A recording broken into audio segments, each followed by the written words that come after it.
Good morning. Ngasigi card ki message hapitang yengminarase aduga timing afhabako. Timing afhabane card ki message ne aduga irai nimit se ke toba yai hai consider manifestation ki matang dala agadi akoi ki relationship ki manifestation gumba tawba se irai gumba hobiyu ko aduga hadi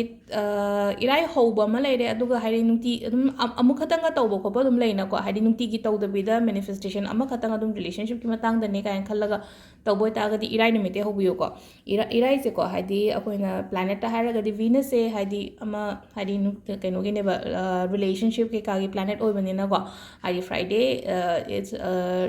magi ruling planet se Venus oibanina hadi sigi numich ta tobiba hai tare ko imu manungda sum husband wife ki oiro natraga bachelor ngi hadi relationship hadi kitang nuaitable lega sum sida tobiba ai ko manifestation tawge na haragadi ko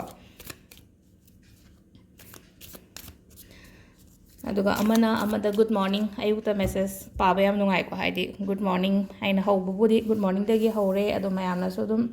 response to dum good morning aina haibase amada good morning haibase numitse ya phagada manbado ngasigi numitse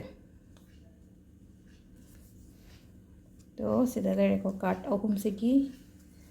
message se happy day means card number 1 khan gera 2 khan gera natraga 3 khan gera ko khan bira se ko sida gya ahamba card ki message yengminarase ko ahamba card se sida laiba card se ko si yengbiro ko sigi message se kaino hai kansida ngasi se phajana nungsinana leiba oina oi ko phajana nungsinana leiba aduga ngasagi akoi gi thabai khang tawminaba mi ga su ngaire ko haidi yamna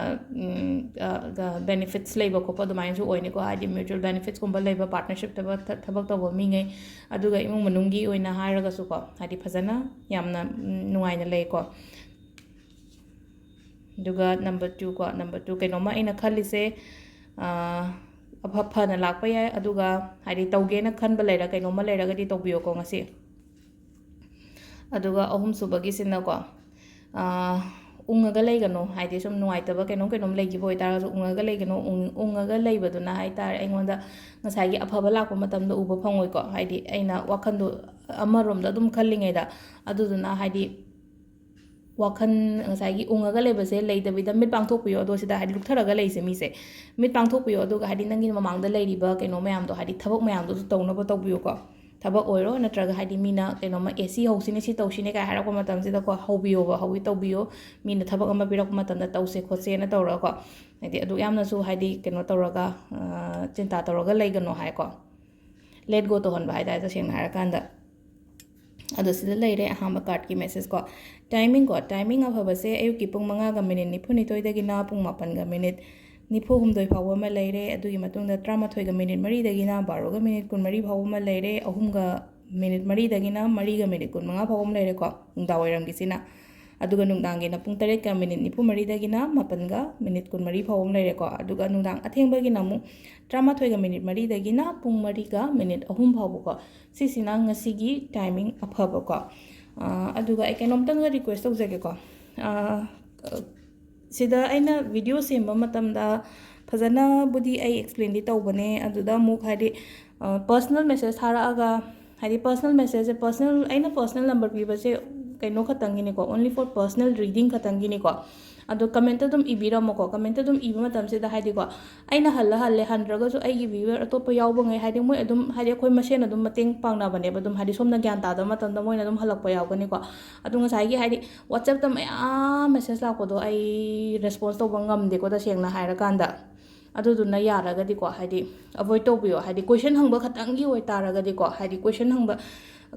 khatangi oina oi taraga di si kai tawdone haidi comment dum ibiramo kaino tongana message ko mathara kano ko 100 ga su nungai te na mamang do su hai gre ko aina message 100 ga su nungai te mina message tharaga haidi read tawraga handaba su nungai te adu ngasai gi yamak pani na engonda yam pharak tae ba message manam nanjalak pase adu number personal number karigino personal number it's only for paid reading haragadi aina charges lawga yengbagi damakta aina number share tawbani ko haidi query hangakpagi damakta number share tawba nate ko aduna haidi kaino hangningaga dum comment ibiramo ko haidi ꯀꯩꯅꯣ ꯇꯧꯕꯗꯣ ꯉꯁꯥꯏꯒꯤ ꯃꯦꯁꯦꯖꯁꯦ ꯃꯌꯥꯝ ꯅꯟꯁꯤꯟꯅꯈꯤꯕꯗꯀꯣ ꯍꯥꯏꯗꯤ ꯎꯍꯧꯗꯕꯁꯨ ꯌꯥꯎꯋꯦꯕ ꯑꯗꯨꯅ ꯅꯨꯡꯉꯥꯏꯇꯦ ꯑꯗꯨꯅ ꯍꯥꯏꯗꯤ ꯀꯃꯦꯟꯇꯕꯨꯗꯤ ꯑꯗꯨꯝ ꯍꯥꯏꯗꯤ ꯑꯩꯉꯣꯟꯗ ꯅꯣꯇꯤꯐꯤꯀꯦꯁꯟ ꯐꯖꯅ ꯂꯥꯛꯑꯦꯕ ꯍꯥꯏꯗꯤ ꯀꯩꯅꯣ ꯇꯧꯔꯒ ꯍꯟꯕ ꯈꯣꯠꯄꯁꯨ ꯑꯗꯨꯅ ꯅꯨꯡꯉꯥꯏꯕ ꯋꯥꯆꯞꯁꯤꯗꯗꯤ ꯉꯁꯥꯏꯒꯤ ꯑꯩꯒꯤ ꯄꯔꯁꯅꯦꯜ ꯍꯥꯏꯕ ꯑꯃ ꯂꯩꯕꯅꯤꯅ ꯑꯗꯨꯗꯨꯅ ꯍꯥꯏꯗꯤ ꯃꯤꯛꯁ ꯑꯞ ꯇꯧꯕꯁꯦ ꯅꯨꯡꯉꯥꯏꯇꯦꯀꯣ ꯍꯣꯏ ꯑꯩꯒꯤ ꯑꯦꯛꯖꯤꯁꯇꯤꯡ ꯀ꯭ꯂꯥꯏꯟꯇꯗꯤ ꯑꯩ ꯏꯁꯥꯃꯛꯅ ꯑꯗꯨꯝ ꯍꯥꯏꯀꯣ ꯍꯥꯏꯗꯤ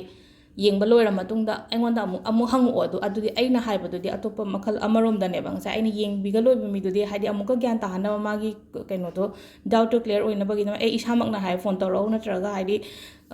ꯃꯦꯁꯦꯖ ꯊꯥꯔꯛꯑꯣꯅ ꯑꯗꯨꯒ ꯍꯥꯏꯗꯤ ꯀꯩꯝꯇ ꯀꯩꯅꯣ ꯇꯧꯗꯕ ꯁꯨꯝ ꯂꯩꯅꯀꯣ ꯍꯥꯏꯗꯤ ꯀꯣꯏꯁꯟ ꯑꯃꯈꯛꯇꯪ ꯍꯪꯕꯒꯤꯗꯃꯛꯇꯁꯨ ꯍꯥꯏꯗꯤ ꯀꯩꯅꯣ ꯇꯧꯔꯒ ꯂꯩꯅꯀꯣ ꯃꯦꯁꯦꯖꯀꯨꯝꯕ ꯊꯥꯔꯛꯄꯁꯦ ꯈꯤꯇꯪ ꯋꯥꯔꯧꯕꯤꯅꯨꯀꯣ ꯁꯤꯁꯦ ꯈꯤꯇꯪ ꯀꯩꯅꯣ ꯇꯧꯕꯤꯌꯣ ꯑꯦꯚꯣꯏꯗ ꯇꯧꯕꯤꯌꯣꯀꯣ ꯊꯦꯡꯛ ꯌꯨ